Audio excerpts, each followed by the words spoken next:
Hello book lovers, welcome to my channel. If you're new here, my name is Kay. I am just coming back from like a 2 to 3 week hiatus from YouTube and I am so excited.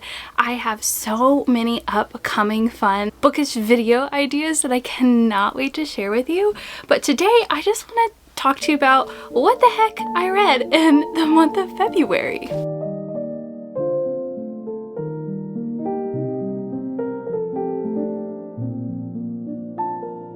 February was a really strange month for me. I did leave my full-time job to become a full-time stay-at-home mom with my baby, and once I left and was officially done mid-February, I decided I wanted to go through my entire house, go through every single item that my husband and I own, declutter and deep clean, and I donated so many boxes of things to different charities that we have here in my town, and I am feeling just super duper refreshed. And during that time where I was going through every item that we own in our home, I was able to listen to audiobooks and reread a couple books that I really enjoy. And I think that's what's really fun about audiobooks for me, is because I have a hard time sitting down and physically rereading books, even if I really loved the book. But it was so much fun being able to listen to books that I love again, because I already know what's happening. And I guess I'm worried, like, if I'm just listening to an audiobook and I'm doing things, I'm going to miss something. But because like I already knew what was going to happen in these books, I didn't stress about it. So I did reread 3 books. I read 2 specifically on Kindle that I didn't own on my physical shelves, but everything else I do own on my physical shelf. So let's get into it. Quick reminder about my star rating system. I do not go super methodically deep into rating things. For me, I'll put the picture up here. Leave it up for a couple seconds if you want to know how I go about rating things. 1 just means the book wasn't for me. 5 means I was absolutely obsessed with it. And so, like, even a 4-star, it means I loved it. Maybe it just isn't like my newest obsession. So here's that picture if you want to see my rating system. The first book that I read was Dreams Lie Beneath by Rebecca Ross. And for me, this was a 3-star. I did really enjoy this book. I'm not sure that I will reread it for sure or not, but it was a lot of fun. So in Dreams Lie Beneath, let me find the main character's name because I forget her name. I think it's Clementine. So in Dreams Lie Beneath, there is pretty much this like plague, this curse on the land, that if somebody has a nightmare, their nightmare has the potential of coming true. And so there are a few people who reside over a town, and they're called the wardens of the town. And if they hear somebody had a nightmare, they communicate with that person. And I think it's like during the full moon, that's when the dream can actually happen. So a lot of times they drink these elixirs and stuff to prevent themselves from dreaming, because people are afraid that if they have a nightmare, their nightmare is going to come true. And so the wardens of the town pretty much fend off and fight off the nightmares that do come to surface. So it's a very interesting idea, and Rebecca Ross is just a fabulous writer. Her writing is so whimsical, it's captivating. The words and just the way she like strings together her sentences. What is that? Is that prose? Like the way she tells a story is just so beautiful and unlike any author I've read before. So I do recommend her stories for sure. I honestly don't remember specifically why I rated this one 3 stars. I just wasn't absolutely in love with the story. I was not absolutely in love. There is a romance in it. I wasn't in love with the romance. I think the magic system in this was the most unique, most interesting thing I read. There were some parts in this book that my jaw was literally on the floor. I remember I was actually listening to this one while doing some housework, and something happens in the middle of this book, and I just verbally word vomited like, what is just happening right now? And so it's definitely a fun ride, a fun read. but it's just one of those that I don't know that it's going to be a super memorable book for me. The next book that I only read on my Kindle was Powerless by Lauren Roberts. I just have some things to say about Powerless. So this one has been a super popular book. Think specifically through Book Talk. I rated this one 3 stars. I did enjoy it, but I just have some things about Powerless that I personally was not a huge fan of. I will say the last half of the book and the first few chapters of the book I was super obsessed with, but there was this huge chunk in the middle that was just so reminiscent of the Hunger Games. I will put a little timestamp here because I am going to talk about a couple spoilers of the things that I just really didn't like about this. I felt like the main girl, I always forget character names. What was her name? Peyton. She is this girl, super great with weaponry. She comes from the slums, which kind of reminded me of District 12 from the Hunger Games, and she gets put into this competition with all of these people who have an advantage to her. So she is somebody who does not have a power. She's an ordinary, and everybody else in this world has a magical power. And pretty much the king does not want people that have no power to live. He pretty much is like, nope, bye, you're dead. If you don't have magical power, you're dead.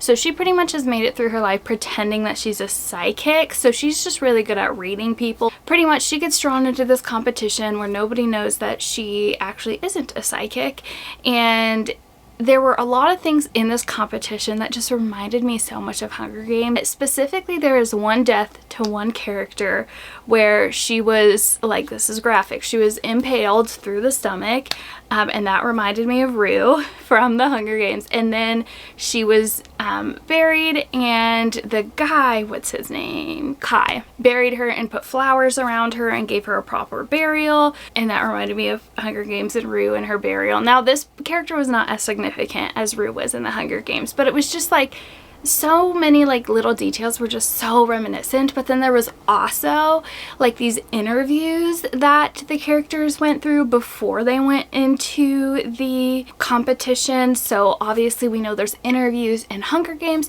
but then also there was one other thing where everybody shows up to this ball, and at this ball everybody wears a green dress. And it's not really like a rule, but it's just the colors of the country. So that's pretty much what everybody just like wears to support. But Peyton decides, no, I'm going to wear things that are not green because I'm not doing that. And it was like, it was a statement thing. Like she wore these dresses as a statement, kind of as a forget you to the, I keep wanting to call it the capital because it makes me think of Hunger Games, to the like royal kingdom. She wore this like silver sequin dress, and that's because everybody calls her the Silver Savior because she actually saves Kai in the beginning of the book. She has silver hair, she has this silver dagger, and so this was her statement that she is the Silver Savior, and she wants everybody to remember she's the Silver Savior. And that just made me think so much of Katniss and her Mockingjay dress, and that she is like the leader of the rebellion. And I don't know, you guys, just like that whole chunk of the book just really turned me off to it because it was just so many little details just reminded me so much of the Hunger Games, and I guess I was just expecting different. I've heard it is like the Hunger Games, but I did not realize how much like the Hunger Games is. So anyway, that is my whole spiel about the things that I didn't like about Powerless. I know that seemed so negative, but it wasn't it, you guys, for me. I don't know why, but I feel like BookTube books that get recommended to me, I usually do really well with. Book Talk books that I hear about, I usually am always very disappointed with Book Talk. So I think there's just like different reading populations on both platforms. And I always am like, I do better with BookTube recommendations over Book Talk recommendations. I don't know. I think there's a difference. I watch a lot of BookTube. I think there's a difference between what gets recommended on both platforms. But anyway, the next 3 books that I listened to, these were all the audiobooks that were rereads for me. And the first one is Caraval by Stephanie Garber. And I just love Stephanie Garber so much. Caraval is so much fun. This is a 5-star for me. Like, I am obsessed. I am obsessed with Caraval. And Once Upon a Broken Heart, I always say, like, so Once Upon a Broken Heart is the series that comes after Caraval. And I always say if my personality were a series, it would be Once Upon a Broken Heart. I'm just obsessed. But anyway, Caraval. So in this, you are following 2 sisters, Donatella and Scarlett, and they are pretty much trying to escape their home life because their dad is real mean, and they're done with him. They're done with him. And so they hear about this magical event called Caraval that goes on once a year, and there's this guy who runs the show, and his name is Legend, and it's kind of like a game that you get put in the game, and you get to choose whether you want to be just an observer and just watch everybody play this game, or if you want to be a part of the game. And the thing about this game is you don't know what's real and what's not. So people go in and their heads get messed with. The way that Stephanie just like world builds is so interesting to me. So like there's this one scene where Scarlett, who is the main girl we're following, she goes into this dress shop and they're like, okay, but you need to tell me your worst fear. And that's like the currency in this world. It's like secrets, and I love that. And then anybody can use that against you in this game that they're playing in Caraval. And the winner, they get 1 wish. So Scarlett's going through this thinking, okay, well, her and Donatella get separated at first, and she's like, okay, well, I just need to go through Caraval, I need to find my sister, and then I need to, you know, like, we need to wish, like, use this wish and somehow make our lives better. There's lots of secretive characters. There are romantic elements in here. There is so much surprise, so many places. Like, I remember the first time I read this, when certain characters would die, my jaw was just like, are you kidding me? Are you kidding me? But let me just say that Mama Stephanie Garber has given me major trust issues. But you should read this book because you need to have trust issues too. So, Caraval. The next 2 books that I'm so excited about that I reread, Throne of Glass and Crown of Midnight by Sarah J. Maas. Look how beautiful these covers are. I will tag the shop that I bought these covers through. Honestly, I think that Sarah J. Maas covers are tragedies, except for Crescent City covers. I do think those are stunning. But anyway, I was tired of looking at the ugly covers on my shelves. So I bought these, and I'm so happy about them, and I will show them off. So I reread Throne of Glass and Crown of Midnight, and I don't really want to go too much into what this is about because so many things can be spoilery, but Throne of Glass, you're following Selena. I always say her last name wrong. We're following a gal named Selena. She is an assassin, and she pretty much gets to join this competition to become the king's champion. And all Selena wants is to be free. Like, she wants freedom. Her parents pretty much died when she was very young, and then she got washed up on this riverbank, and this guy comes in and saves her and is like, hey, join my Assassin's Guild. So she does, and she becomes an assassin, and she pretty much wants to get out of that life. If you read Assassin's Blade, you'll know she ends up in a prison, a very, very mean prison. The prince Dorian, he comes and he decides that he wants Selena to be his... I'm not doing a good job at explaining this at all. Throne of Glass. I read Throne of Glass. Selena, she goes through this competition to try to become the king's champion so she can be free. That's where we're going to stop that. Sarah J. Maas recently came out with her preferred reading order for Throne of Glass, and I want to know what your guys' opinions are.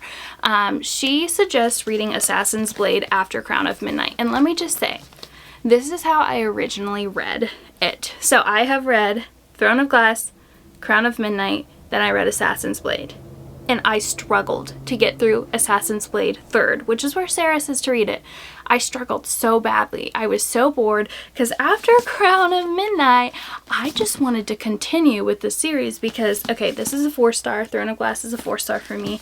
Crown of Midnight, 5-star. 5-5-5-star.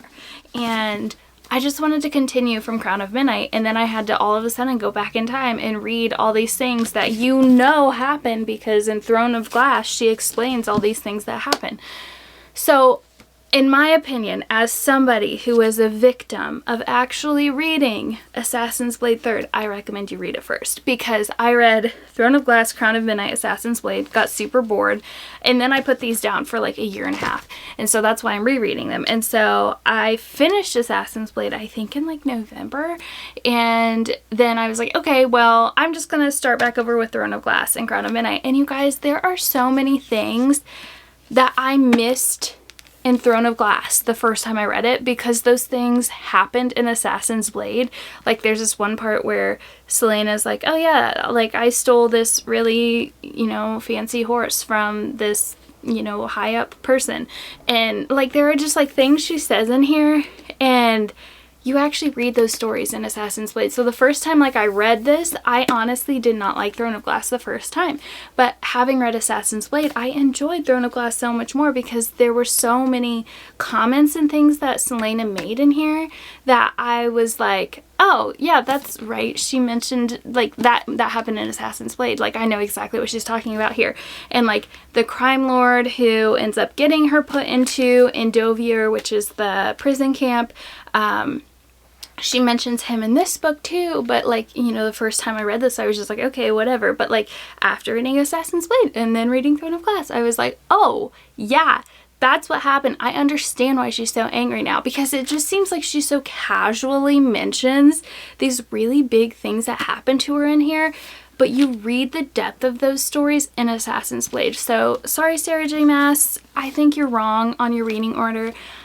I know, like, you know, I'm just, you know, a 24-year-old woman from Ohio. What do I know? I think Assassin's Blade should be read first. As somebody who did read it third, and now I'm rereading it, and I enjoyed it much more reading it second. Okay, I will get off my high horse. The next book that I read was The Crown of Gilded Bones by Jennifer L. Armentrout.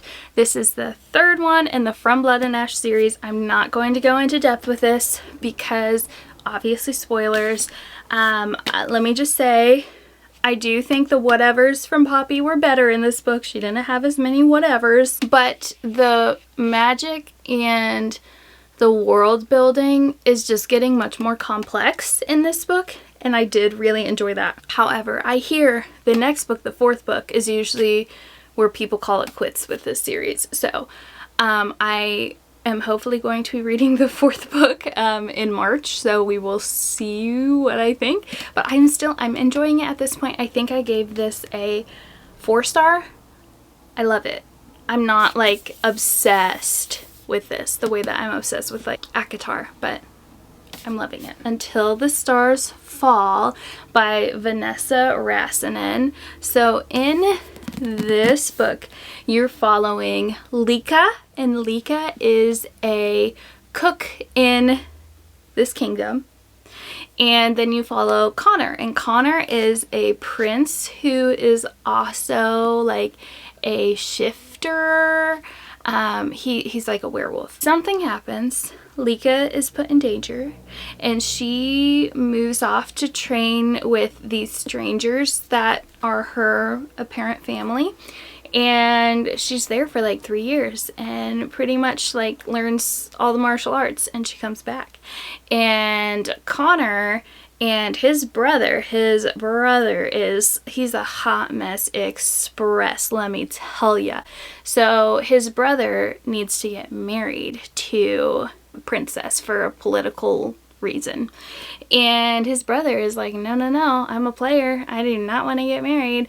And him and Lika, his brother, what is his brother's name? I can't keep calling him his brother. So Brennan and Lika were good friends growing up, and Lika has always had a crush on Brennan, and Brennan is like, you're human, I'm Fae.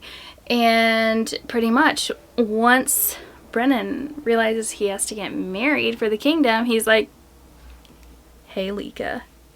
And Connor does not like that, because no, you cannot get married to a human. You're a fae, you're a prince, what are you doing? That's not allowed. And Brennan's just like, I don't care, hi Lika. And Lika is, she's like, her heart is in love with Brennan. She comes back from like her training and she's still in love with Brennan. And Connor is stuck in the middle of this, and he's trying to keep them apart. Lika keeps coming and causing trouble. Brennan keeps coming and causing trouble. While there's also like these like fae that keep winding up dead, and Connor is like trying to take care of all these dead fae. Y'all, this was just like drama central. I loved it. It was a 4-star for me, solid 4-star. I loved it. I think you should read it. My last book that I read in February, this is a 5-star. If I could give this 10 stars out of 5 stars, I would. This, you guys, I'm not even kidding you, this has made it to my top favorite books of all time, like of ever. And I want you guys to read this book so bad. That is Flight by R.V. Wilbur. And they're like, I'm in the middle of annotating. The rest of my notes are on Kindle, so all of this will be marked. I have like 90 notes and highlights on my Kindle for Flight by R.V. Wilbur. Please put this on your Goodreads, you guys. Please read this. I need to talk to somebody about this book, and it needs way more attention. So in this, you are following Lacey, and Lacey is a girl who has a really struggled past, and I related so much with Lacey and the things that she went through, like in her childhood and her thought processes. She's like at war with herself. She's constantly battling with herself, and she like was this party girl, and I definitely went through that phase. And she's like is learning to come out of it. She's learning how to set boundaries. She's becoming a boss babe, and we love Lacey. We love Lacey. Essentially, this story is talking about the battle of light between dark. And pretty much there's this thing called the veil, or the unseen people. So the unseen people are people that are essentially made up of lightness or made up of darkness, and they are not human. Some of them are part human, but like their ancestors like had like light or darkness. So anyway, so these people are not fully human, and they are called the unseen, and they're called the unseen because they have this power to bring down what's called the veil. So I picture like this like force field that comes down over them, and all of a sudden nobody can see them anymore because they're within the veil. They're hidden under the veil, and pretty much like once this force field comes down, people just like forget about them. Nobody's thinking, oh no, where's Lacey at? Once the veil comes back up, they're like, oh hey, how are you? What's going on? Nobody registers that these people are missing when they're within the veil. It's so interesting. It's so interesting. So anyway, this story is following post-apocalyptic world where pretty much the veil broke. The light and dark are at war on Earth, and usually this veil was to protect Earth from knowing the light and dark battles that were going on. The light and dark war came to Earth and wreaked havoc on everyone. And you are following Lacey, who she has this power to just like know people at their core. She can see somebody and can tell you're a genuinely lonely person or you're a genuinely joyful person. She can read people to their core, to their soul, like to their being. She knows who they are. But in this, pretty much Lacey walks into a party one night because she's a party girl, and she hears these people fighting, and she's like, whoa, what's going on? And she sees this guy pull a gun out at another guy, and she's like, no, stop it. And she like knocks like the gun away from the person, and everybody's just kind of looking at her like, and she's just like, I don't know, you guys are fighting, I didn't want you to shoot him. And she stepped into the veil, and only people with light or dark in their blood should be able to step into the veil. But Lacey is different because she does not have light or dark in her blood. She is what is potentially called the balance. And the balance is the rarest being in the unseen, where she's not light, she's not dark, but she holds the world balanced. And so you're following this story where Lacey gets recruited to work for the dark side, and you meet this guy named Finn. You meet Finn, you meet Jacoby, and you meet Bax. And they are three of the most amazing male characters you will ever read in your life. I promise you. I am obsessed with them all. And the romance in this is so sweet. Lacey's going through a hard time. They hop in the car, and Finn, he's all, let me buckle your seatbelt because you need to stay safe, girl. And there's this other scene where she just has a hard, very hard morning, and he's, let me run a bath for you. Like, it's so sweet. And the men are so respectful in this book. I love it. You guys, I love this book so much. And the ending, I was not expecting, and I'm kind of in a coma from it. And I need Fight. Fight is the next book. Flight is the first book. So Fight is coming out in May, and I need to read it. And I need you guys to read this. Like, I'm begging you to please read this. As for like spiciness level, I think people usually do chili peppers. I don't understand the chili peppers, but I would say it would be half a chili pepper. I feel like it was kind of cracked door. Like, you know what's going on, but like you don't know what's going on. And so that's how I feel about the spice level in here. I hope I convinced you to read this. If I didn't, I think you should just read it because it's like my favorite book. I think like it's up there, like top 5 of all time. Top 5 of all time for sure. Like, please read this. Please read this book, please. So that concludes all of the books that I read in the month of February. I really hope you guys found this enlightening. I hope you find some new books to read. If you've read any of these books before, please let me know. And one last plug. Okay, I hope you guys have a wonderful day, and I will see you next week.